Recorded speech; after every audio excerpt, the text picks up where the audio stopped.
आज के अध्याय में आप जानने वाले हैं शिवलिंग की स्थापना, उसके लक्षण और पूजन की विधि के वर्णन के बारे में तथा शिव पद की प्राप्ति कराने वाले सत्कर्मों के विवेचन के बारे में।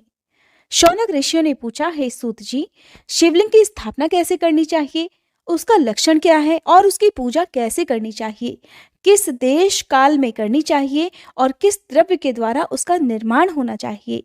तब श्री सूत जी महाराज ने कहा, हे महर्षियों, मैं आप लोगों के लिए इस विषय का वर्णन करता हूँ, ध्यान पूर्वक सुनो और समझो। अनुकूल और शुभ समय में किसी पवित्र तीर्थ में, नदी आदि के तट पर अपनी रुचि के अनुसार ऐसी जगह शिवलिंग की स्थापना करनी चाहिए जहां पर उसका नित्य पूजन हो सके। पार्थिव द्रव्य से, जलमय द्रव्य से अथवा तेजस पदार्थ से अपनी रुचि के अनुसार कल्पोक्त लक्षणों से युक्त शिवलिंग का निर्माण करके उसकी पूजा करने से भक्तों को उस पूजन का पूरा पूरा फल प्राप्त हो जाता है। संपूर्ण शुभ लक्षणों से युक्त शिवलिंग की यदि पूजा की जाए तो वह तत्काल पूजा का फल देने वाला होता है। यदि चल प्रतिष्ठा करनी हो तो इसके लिए छोटा सा शिवलिंग अथवा विग्रह श्रेष्ठ माना जाता है, और यदि अचल प्रतिष्ठा करनी हो तो स्थूल शिवलिंग अथवा विग्रह अच्छा माना जाता है। उत्तम लक्षणों से युक्त शिवलिंग की पीठ सहित स्थापना करनी चाहिए। शिवलिंग का पीठ मंडलाकार, गोल, चौकोर, त्रिकोण अथवा खाट के पाए की भांति ऊपर नीचे मोटा और बीच में पतला होना चाहिए। ऐसा लिंग पीठ महान फल देने वाला होता है। पहले मिट्टी से, प्रस्तर यानी कि पत्थर आदि से अथवा लोहे आदि से शिवलिंग का निर्माण करना चाहिए। जिस द्रव्य से शिवलिंग का निर्माण हो उसी से उसका पीठ भाग भी बनाना चाहिए। यही स्थावर अर्थात अचल प्रतिष्ठा वाले शिवलिंग की विशेष बात है। चल प्रतिष्ठा वाले शिवलिंग में भी लिंग और पीठ का एक ही उपादान होना चाहिए, किंतु बाण लिंग के लिए ये नियम नहीं है। लिंग की लंबाई निर्माणकर्ता या स्थापना करने वाले यजमान के 12 अंगुल के बराबर होनी चाहिए। ऐसे ही शिवलिंग को उत्तम माना गया है। इससे कम लंबाई हो तो फल में कमी आ जाती है, अधिक हो तो कोई दोष की बात नहीं। चर लिंग में भी वैसा ही नियम है। उसकी लंबाई कम से कम कर्ता के या भक्त के 1 अंगुल के बराबर होनी चाहिए। उससे छोटा होने पर अल्प फल मिलता है, और अगर लंबाई अधिक हो तो दोष की कोई बात नहीं है। यजमान को चाहिए कि वो पहले शिल्प शास्त्र के अनुसार एक विमान या देवालय अर्थात मंदिर बनाए जो देवगणों की मूर्तियों से अलंकृत हो। उसका गर्भगृह बहुत ही सुंदर, सुदृढ़ और दर्पण के समान स्वच्छ हो। उसे 9 प्रकार के रत्नों से विभूषित किया गया हो। उसमें पूर्व और पश्चिम दिशा में 2 मुख्य द्वार हो। जहां शिवलिंग की स्थापना करनी हो उस स्थान के गर्त में नीलम, लाल वैदूर्य, श्याम, मरकत, मोती, मूंगा, गोमेद और हीरा, इन 9 रत्नों को तथा अन्य महत्वपूर्ण द्रव्यों को वैदिक मंत्रों के साथ छोड़ना चाहिए। सद्योजात आदि 5 वैदिक मंत्रों द्वारा शिवलिंग का 5 स्थानों में क्रमशः पूजन करके अग्नि में हविष्य की अनेक आहुतियां देकर और परिवार सहित मेरी पूजा करके गुरु स्वरूप आचार्य को धन से तथा भाई बंधुओं को मनचाही वस्तुओं से संतुष्ट करना चाहिए। याचकों को जड़, स्वर्ण, ग्रह और भू संपत्ति अथवा चेतन गौ आदि वैभव प्रदान करना चाहिए। स्थावर जंगम सभी जीवों को यत्नपूर्वक संतुष्ट करके एक गड्ढे में स्वर्ण तथा 9 प्रकार के रत्न भरकर सद्योजात आदि वैदिक मंत्रों का उच्चारण करके परम कल्याणमयी महादेव जी का ध्यान करना चाहिए। तत्पश्चात नाद घोष से युक्त महामंत्र ओंकार का उच्चारण करके उक्त गड्ढे में शिवलिंग की स्थापना करके उसे पीठ से संयुक्त करना चाहिए। इस प्रकार पीठ युक्त लिंग की स्थापना करके उसे नित्य लेप अर्थात दीर्घ काल तक टिके रहने वाले मसाले से जोड़कर स्थिर करना चाहिए। इस प्रकार वहां परम सुंदर मूर्ति की भी स्थापना करनी चाहिए। सारांश ये कि भूमि संस्कार आदि की सारी विधि जैसी लिंग प्रतिष्ठा के लिए कही गई है वैसे ही मूर्ति प्रतिष्ठा के लिए भी समझनी चाहिए। अंतर बस इतना है कि लिंग प्रतिष्ठा के लिए प्रणव मंत्र के उच्चारण का विधान है, परंतु मूर्ति की प्रतिष्ठा पंचाक्षर मंत्र से करनी चाहिए। पंचाक्षर मंत्र है ओम नमः शिवाय। जहां लिंग की प्रतिष्ठा हुई है वहां भी उत्सव के लिए बाहर सवारी निकालने आदि के निमित्त मूर्ति को रखना आवश्यक होता है। मूर्ति को बाहर से भी लिया जा सकता है और खुद भी बनाया जा सकता है। उसे गुरुजनों से ग्रहण करना चाहिए। बाही वेर अर्थात बाहरी मूर्ति वही लेने योग्य होता है जो साधु पुरुषों द्वारा पूजित हो। इस प्रकार लिंग में और मूर्ति में भी की हुई महादेव जी की पूजा शिव पद प्रदान करने वाली होती है। स्थावर और जंगम के भेद से लिंग भी दो प्रकार का कहा गया है। वृक्ष लता आदि को स्थावर लिंग कहते हैं और कृमि कीट आदि को जंगम लिंग। स्थावर लिंग की सींचने आदि के द्वारा सेवा करनी चाहिए और जंगम लिंग को आहार और जल आदि देकर तृप्त करना उचित समझा जाता है। उन स्थावर जंगम जीवों को सुख पहुंचाने में अनुरक्त होना भगवान शिव का पूजन है, ऐसा विद्वान पुरुष मानते हैं। यों चराचर जीवों को ही भगवान शंकर के प्रतीक मानकर उनका पूजन करना चाहिए। इस तरह महालिंग की स्थापना करके विविध उपचारों द्वारा उसका पूजन किया जाता है। अपनी शक्ति के अनुसार नित्य पूजा करनी चाहिए और मंदिर के पास ध्वजारोहण आदि करना चाहिए। शिवलिंग साक्षात शिव का पद प्रदान करने वाला है अथवा चरलिंग में षोडशोपचार द्वारा यथोचित रीति से क्रमशः पूजन करें। ये पूजन भी शिवपद प्रदान करने वाला है। आह्वाहन, आसन, अर्घ्य, पाद्य, पाद्यांग आचमन, अभ्यंग पूर्वक स्नान, वस्त्र और यज्ञोपवीत, गंध, पुष्प, धूप, दीप, नैवेद्य, तांबूल समर्पण, नीराजन, नमस्कार और विसर्जन, ये 16 उपचार हैं। अथवा अर्घ्य से लेकर नैवेद्य तक विधिवत पूजन करें। अभिषेक, नैवेद्य, नमस्कार और तर्पण, ये सब यथाशक्ति नित्य करना चाहिए। इस तरह किया हुआ शिव का पूजन शिवपद की प्राप्ति कराने वाला होता है। अथवा किसी मनुष्य के द्वारा स्थापित शिवलिंग में, ऋषियों द्वारा स्थापित शिवलिंग में, देवताओं द्वारा स्थापित शिवलिंग में, अपने आप प्रकट हुए स्वयंभू शिवलिंग में अथवा अपने द्वारा नूतन स्थापित किए हुए शिवलिंग में भी उपचार समर्पण पूर्वक जैसे तैसे पूजन करने से या पूजन की सामग्री देने से भी मनुष्य ऊपर जो कुछ कहा गया है वो सारा फल प्राप्त कर लेता है। क्रमशः परिक्रमा और नमस्कार करने से भी शिवलिंग शिवपद की प्राप्ति कराने वाला होता है। यदि नियम पूर्वक शिवलिंग का दर्शन मात्र कर लिया जाए तो वो भी कल्याणप्रद माना जाता है। मिट्टी, आटे, गाय के गोबर, फूल, कनेर पुष्प, फल, गुड़, मक्खन, भस्म अथवा अन्न से भी अपनी रुचि के अनुसार शिवलिंग बनाकर तदंतर उसका पूजन करना चाहिए। अथवा प्रतिदिन 10,000 प्रणव मंत्र का जाप करके और दोनों संध्याओं के समय एक एक सहस्त्र प्रणव का जप करना चाहिए। एक क्रम भी शिवपद की प्राप्ति कराने वाला है, ऐसा जान लेना चाहिए। जप करते समय मकारांत प्रणव का उच्चारण मन की शुद्धि करने वाला होता है। समाधि में मानसिक जप का विधान है और अन्य समय भी उपांशु जप ही करना चाहिए। उपांशु जप अर्थात मंत्राक्षरों का इतने धीमे स्वर में उच्चारण करना चाहिए कि उसे कोई दूसरा सुन न पाए। ऐसे जप को ही उपांशु कहते हैं। नाद और बिंदु से युक्त ओंकार के उच्चारण को विद्वान पुरुष समान प्रणव कहते हैं। यदि प्रतिदिन आदर पूर्वक 10,000 पंचाक्षर मंत्र का जप किया जाए अथवा दोनों संध्याओं के समय एक एक सहस्त्र का ही जप कर लिया जाए तो उसे शिवपद की प्राप्ति कराने वाला समझना चाहिए। ब्राह्मणों के लिए आदि में प्रणव से युक्त पंचाक्षर मंत्र अच्छा बताया गया है। कलश से किया हुआ स्नान, मंत्र की दीक्षा, मातृकाओं का न्यास, सत्य से पवित्र अंतःकरण कराने वाला ब्राह्मण तथा ज्ञानी गुरु, इन सबको उत्तम माना गया है। द्विजों के लिए नमः शिवाय के उच्चारण का विधान है। द्विजेतरों के लिए अंत में नमः पद के प्रयोग की विधि है, अर्थात वे शिवाय नमः इस मंत्र का उच्चारण करें।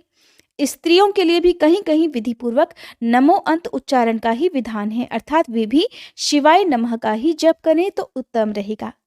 कोई कोई ऋषि ब्राह्मण की स्त्रियों के लिए नमः पूर्वक शिवाय के जप की अनुमति देते हैं, अर्थात वे नमः शिवाय का जप करें।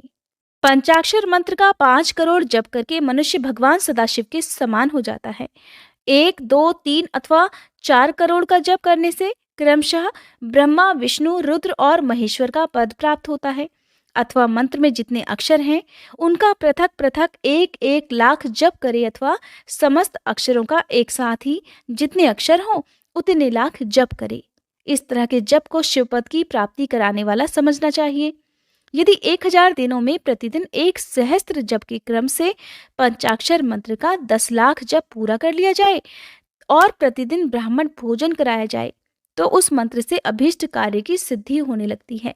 ब्राह्मण को चाहिए कि वह प्रतिदिन प्रातःकाल 1008 बार गायत्री मंत्र का जाप करे।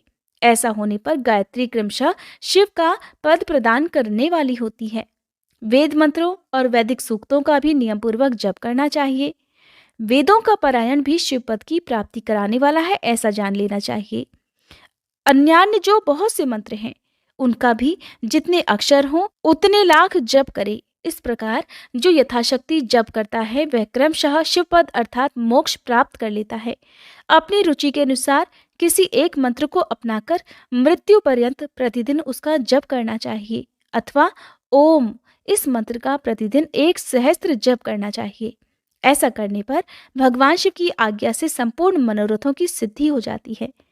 जो मनुष्य भगवान शिव के लिए फुलवाड़ी या बगीचे आदि लगाता है और शिव के सेवा कार्य के लिए मंदिर में झाड़ने बुहारने अर्थात साफ सफाई की व्यवस्था करता है, वह इस पुण्य कर्म को करने के बाद शिव पद प्राप्त कर लेता है। भगवान शिव के जो काशी आदि क्षेत्र हैं उनमें भक्तिपूर्वक नित्य निवास करे। वह जड़ चेतन सभी को भोग और मोक्ष देने वाला होता है। अतः विद्वान पुरुष को भगवान शिव के क्षेत्र में आमरण निवास करना चाहिए। पुण्य क्षेत्र में स्थित बावड़ी, कुआं और पोखरे आदि को शिव गंगा समझना चाहिए। भगवान शिव का ऐसा ही वचन है। वहां स्नान, दान और जप करके मनुष्य भगवान शिव को प्राप्त कर लेता है। अतः मृत्यु पर्यंत शिव के क्षेत्र का आश्रय लेकर रहना चाहिए। जो शिव के क्षेत्र में अपने किसी मृत संबंधी का दाह दशाह, मासिक श्राद्ध, सपिंडीकरण अथवा वार्षिक श्राद्ध करता है अथवा किसी भी शिव के क्षेत्र में अपने पितरों को पिंड देता है, वह तत्काल सभी पापों से मुक्त हो जाता है और अंत में शिवपद पाता है। दिन के 3 विभाग होते हैं, प्रातः, मध्याह्न और सायाह्न। इन तीनों में क्रमशः एक एक प्रकार के कर्म का संपादन किया जाता है। प्रातः काल को शास्त्र विहित नित्य कर्म के अनुष्ठान का समय जानना चाहिए। मध्याह्न काल सकाम कर्म के लिए उपयोगी है और सायंकाल शांति कर्म के लिए उपयुक्त है, ऐसा जानना चाहिए। इसी प्रकार रात्रि में भी समय का विभाजन किया गया है। रात के 4 प्रहरों में से जो बीच के 2 प्रहर हैं उन्हें निशीथ काल कहा गया है। विशेषतः उसी काल में की हुई भगवान शिव की पूजा अभीष्ट फल देने वाली होती है। ऐसा जानकर कर्म करने वाला मनुष्य यथोक्त फल का भागीदार होता है। आजकल आप सभी शिव महापुराण में विद्वेश्वर संहिता का वर्णन सुन रहे हैं, जो कि पहली संहिता मानी गई है। इससे पहले के अध्याय में आपने जाना था कि किस प्रकार ऋषियों ने सूत जी महाराज से कहा था कि हे सूत जी महाराज, हमें कृपा करके आप बताइए कि पुण्य क्षेत्र कौन कौन से हैं जिनका आश्रय लेकर सभी स्त्री पुरुष शिव पद को अर्थात मोक्ष को प्राप्त कर ले, ये भी हमें विस्तार पूर्वक बताइए। तब सूत जी महाराज ने जिन जिन पुण्य क्षेत्रों का वर्णन किया उसका वर्णन अब आप सुनिए। सूत जी महाराज कहने लगे, हे विद्वान और बुद्धिमान महर्षियों, मोक्षदायक शिव क्षेत्रों का वर्णन सुनो। इसके पश्चात मैं लोक रक्षा के लिए शिव संबंधी आगमों का भी वर्णन करूंगा। पर्वत, वन और काननों सहित इस पृथ्वी का विस्तार 50 करोड़ योजन है। भगवान शिव की आज्ञा से पृथ्वी संपूर्ण जगत को धारण करके स्थित है।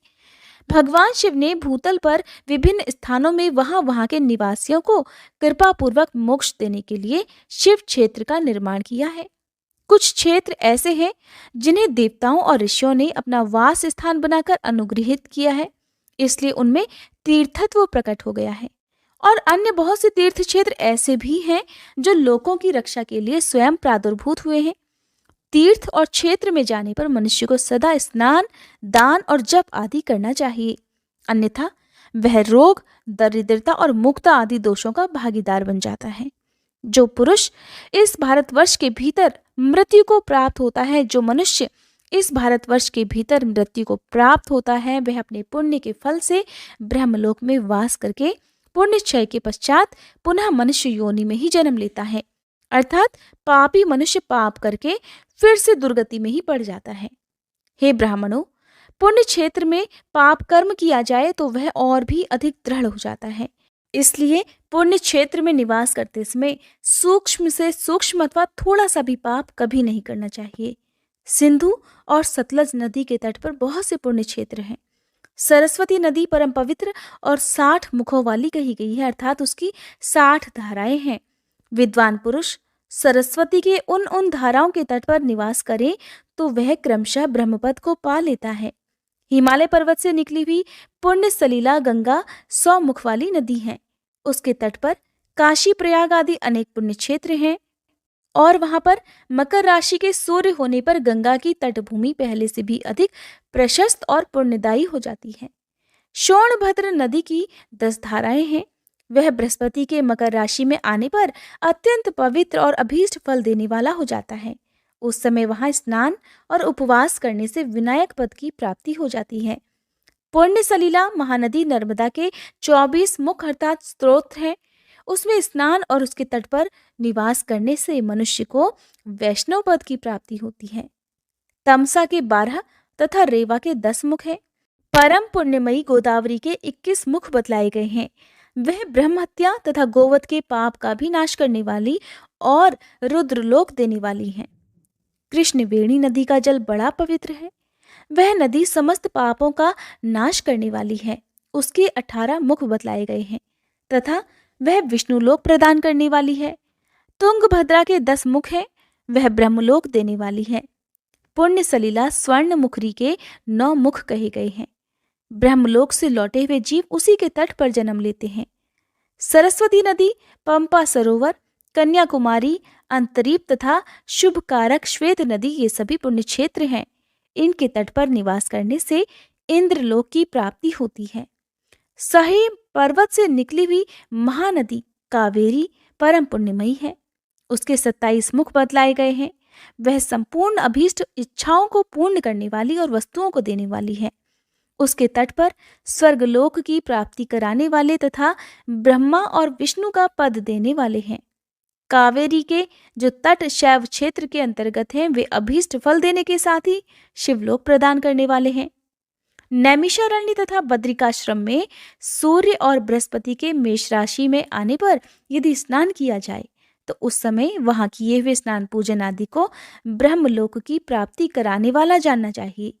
सिंह और कर्क राशि में सूर्य की संक्रांति होने पर सिंधु नदी में किया हुआ स्नान तथा केदार तीर्थ के जल का पान और स्नान ज्ञानदायक माना जाता है। जब बृहस्पति सिंह राशि में स्थित हो उस समय सिंह की संक्रांति से युक्त भाद्रपद मास में यदि गोदावरी के जल में स्नान किया जाए तो वह शिवलोक की प्राप्ति कराने वाला होता है।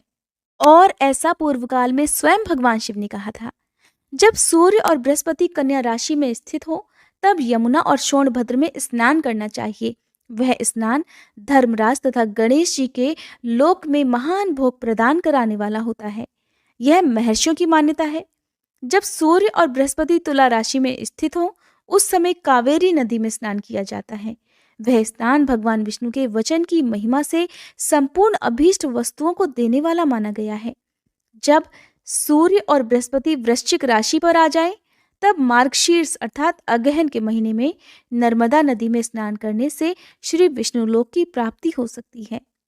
सूर्य और बृहस्पति के धनु राशि में स्थित होने पर स्वर्णमुखरी नदी में किया हुआ स्नान शिवलोक प्रदान कराने वाला होता है, जैसा कि ब्रह्मा जी का वचन माना गया है। जब सूर्य और बृहस्पति मकर राशि में स्थित हो उस समय माघ मास में गंगा जी के जल में स्नान करना चाहिए। ब्रह्मा जी का ऐसा कथन है कि वह स्नान शिवलोक की प्राप्ति कराने वाला होता है। शिवलोक के पश्चात ब्रह्मा जी और विष्णु जी के स्थानों में सुख भोगने पर अंत में मनुष्य को ज्ञान की प्राप्ति हो जाती है।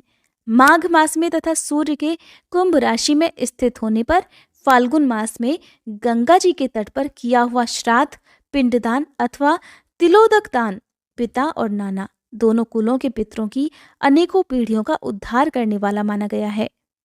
सूर्य और बृहस्पति जब मीन राशि में स्थित हो तब कृष्णा वेणी नदी में किए गए स्नान की ऋषियों ने प्रशंसा की है। उन महीनों में पूर्वोक्त तीर्थों में किया हुआ स्नान इंद्रपद की प्राप्ति कराने वाला होता है। विद्वान पुरुष गंगा अथवा कावेरी नदी का आश्रय लेकर तीर्थवास करे, ऐसा करने से तत्काल किए हुए पाप का निश्चय ही नाश हो जाता है। रुद्रलोक प्रदान करने वाले बहुत से क्षेत्र हैं। ताम्रपर्णी और वेगवती ये दोनों नदियां ब्रह्मलोक की प्राप्ति रूप फल देने वाली हैं। इन दोनों के तट पर कितने ही स्वर्गदायक क्षेत्र हैं। इन दोनों के मध्य में बहुत से पुण्यप्रद क्षेत्र हैं और वहां निवास करने वाला विद्वान पुरुष वैसे फल का भागीदार होता है। सदाचार, उत्तम वृत्ति तथा सद्भावना के साथ मन में दया भाव रखते हुए विद्वान पुरुष को तीर्थ में निवास करना चाहिए, अन्यथा उसका फल नहीं मिलता। पुण्य क्षेत्र में किया हुआ थोड़ा सा पुण्य भी अनेक प्रकार से वृद्धि को प्राप्त होता है और वहां किया हुआ छोटा सा पाप भी महान हो जाता है। यदि पुण्य क्षेत्र में रहकर ही जीवन बिताने का निश्चय हो तो उस पुण्य संकल्प से उसका पहले का सारा पाप तत्काल नष्ट हो जाएगा, क्योंकि पुण्य को ऐश्वर्यदायक कहा गया है। हे ब्राह्मणों, तीर्थवास जनित पुण्य कायिक, वाचिक और मानसिक सारे पापों का नाश कर देता है। तीर्थों में किया हुआ मानसिक पाप वज्रलेप हो जाता है, वह कई कल्पों तक पीछा नहीं छोड़ता।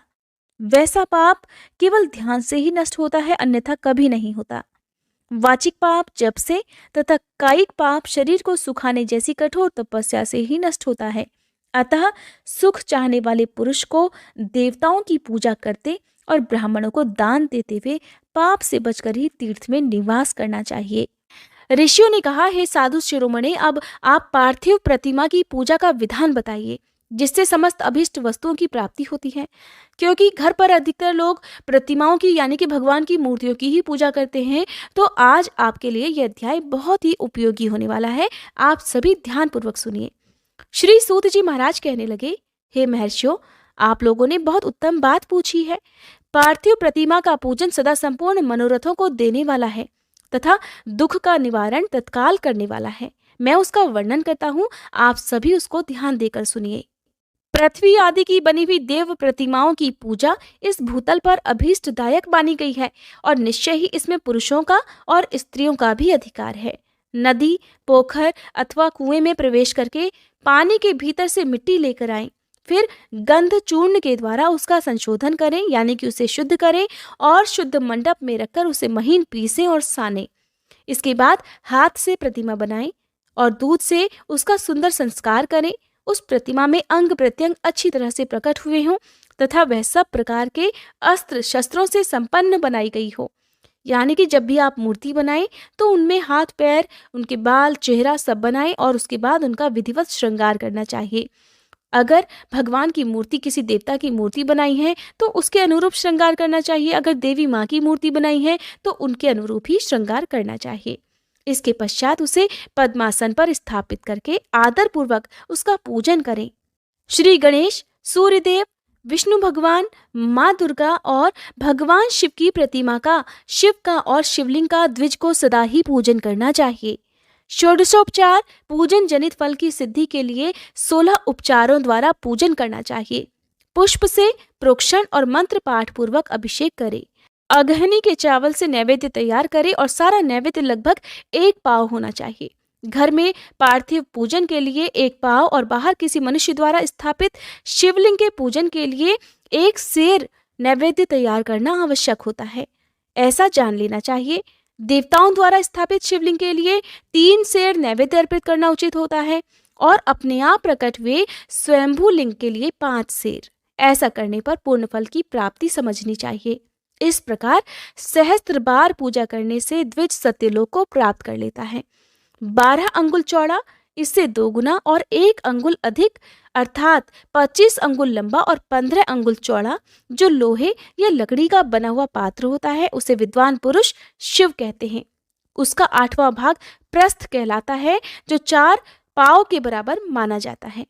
मनुष्य द्वारा स्थापित शिवलिंग के लिए 10 प्रस्थ, ऋषियों द्वारा स्थापित शिवलिंग के लिए 100 प्रस्थ और स्वयंभू शिवलिंग के लिए 1 सहस्त्र प्रस्थ नैवेद्य निवेदित किया जाए तथा जल, तेल आदि गंध द्रव्यों की भी यथा योग्य मात्रा रखी जाए, तो यह उन शिवलिंगों की महापूजा बताई गई है। देवता का अभिषेक करने से आत्मशुद्धि होती है, गंध से पुण्य की प्राप्ति होती है, नैवेद्य अर्पित करने से आयु बढ़ती और तृप्ति होती है, धूप निवेदन करने से धन की प्राप्ति होती है, दीप दिखाने से ज्ञान का उदय होता है और तांबुल समर्पित करने से भोग की प्राप्ति होती है। इसलिए स्नान आदि 6 उपचारों को यत्नपूर्वक अर्पित करें। नमस्कार और जप ये दोनों संपूर्ण अभीष्ट फल को देने वाले हैं। इसलिए भोग और मोक्ष की इच्छा रखने वाले लोगों को पूजा के अंत में सदा ही जप और नमस्कार करके क्षमा याचना करनी चाहिए। मनुष्य को चाहिए कि वो सदा पहले मन से पूजा करके फिर उन उपचारों से पूजा करे। देवताओं की पूजा से उन देवताओं के लोगों की प्राप्ति हो जाती है तथा उनके अवान्तर लोक में भी यथेष्ट भोग की वस्तुएं उपलब्ध होती हैं। अब मैं देव पूजा से प्राप्त होने वाले विशेष फलों का वर्णन करता हूँ। हे द्विजों, तुम लोग ध्यान पूर्वक सुनो। विघ्नराज गणेश की पूजा से भूलोक में उत्तम अभीष्ट वस्तु की प्राप्ति होती है।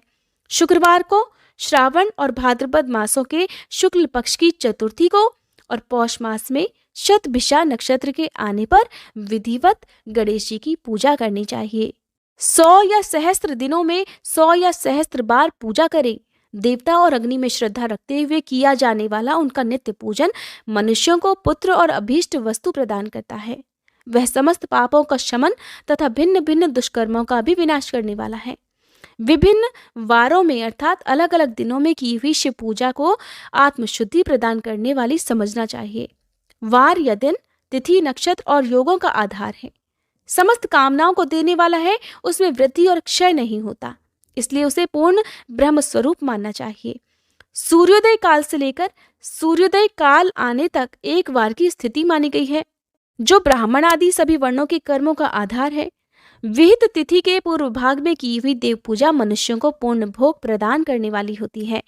यदि मध्याह्न के बाद तिथि का आरंभ होता है तो रात्रि युक्त तिथि का पूर्व भाग पितरों के श्राद्ध आदि कर्मों के लिए उत्तम बताया जाता है। ऐसी तिथि का परभाग ही दिन से युक्त होता है, अतः वही देव कर्म के लिए प्रशस्त माना जाता है। यदि मध्याह्न काल तक तिथि रहे तो उदय व्यापिनी तिथि को ही देव कार्य में ग्रहण करना चाहिए।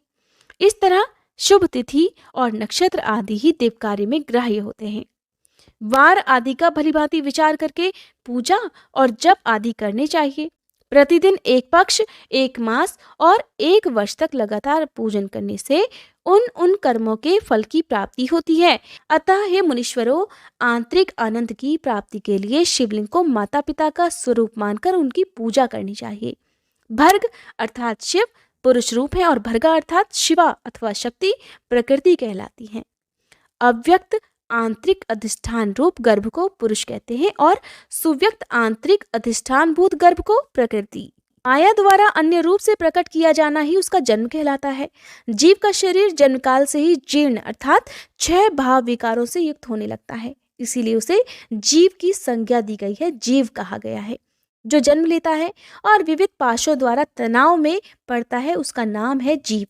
जन्म और बंधन जीव शब्द का ही अर्थ है। अतः जन्म मृत्यु रूपी बंधन की निवृत्ति के लिए और मोक्ष पाने के लिए जन्म के अधिष्ठान भूत मातृ पितृ स्वरूप शिवलिंग का पूजन करना चाहिए। गाय का दूध, गाय का दही और गाय का घी, इन तीनों को पूजन के लिए शहद और शक्कर के साथ पृथक पृथक भी रखना चाहिए और इन सबको मिलाकर सम्मिलित रूप से पंचामृत भी तैयार कर लें। इनके द्वारा शिवलिंग का अभिषेक और स्नान कराएं। फिर गाय के दूध और अन्न के मेल से नैवेद्य तैयार करके प्रणव मंत्र के उच्चारण पूर्वक उसे भगवान शिव को अर्पित करें। संपूर्ण प्रणव को ध्वनि लिंग कहते हैं।